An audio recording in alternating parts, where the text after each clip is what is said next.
No matter what the circumstances, regardless of the situation, even in the most trying of times, his gangling, homespun charm and high spirits are an inspiration. But what makes Goofy so goofy?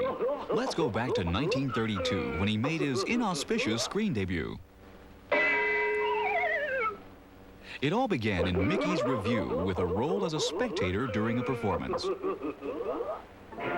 Originally, he was known as Dippy Dog, or occasionally Dippy the Goof, but one look at his awkward demeanor and a name change was inevitable.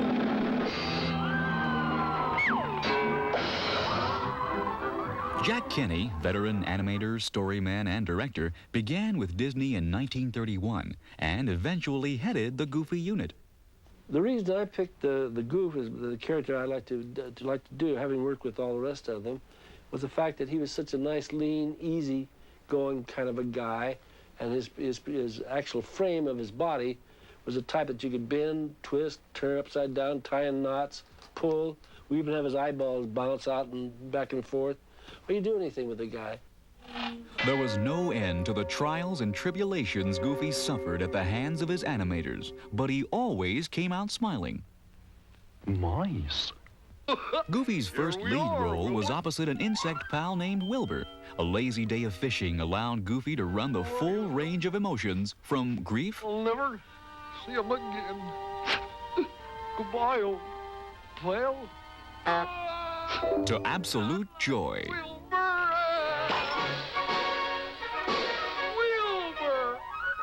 Gosh, Wilbur, I thought you was a goner. It was a performance that led to his starring role in The Reluctant Dragon and a segment that guaranteed Goofy's screen immortality, How to Ride a Horse. Only the magic of the slow-motion camera can do justice to the grace and beauty of this spectacle.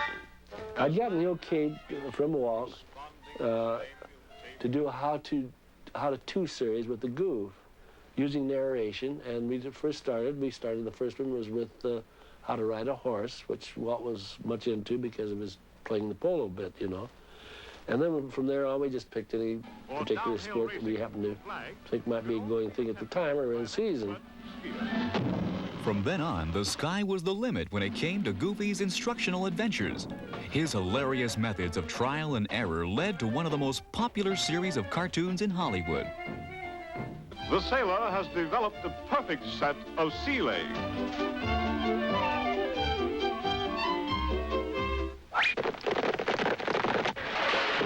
It's blocked.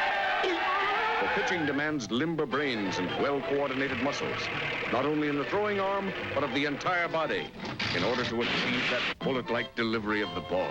A deft flick of the wrist, whip of the pole, the tug of the line, and the angler can easily imagine a fighting fish in a crystal pool.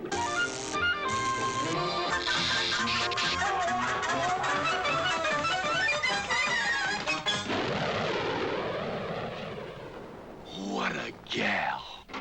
But Goofy's proudest moment would have to be his unusual dual role in Motor Mania, as a peaceful family man who becomes a monster when he gets behind the wheel. Driver, Mr. Walker is now Mr. Wheeler, a motorist. Motor Mania was awarded the Bayer Trophy for the best film on traffic safety. I loved the guy. I loved him because of his personality. He was the kind of person that anyone would like to be, you know.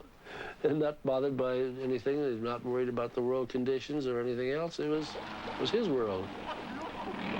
Goofy's winning streak continued with an Academy Award nomination for a demanding performance and stunt work in the water skiing romp Aquamania.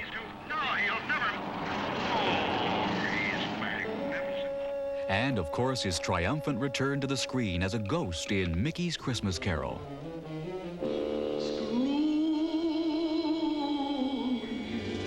A performance that was dramatic, dangerous, and unmistakably goofy. Gosh, kind of slippery.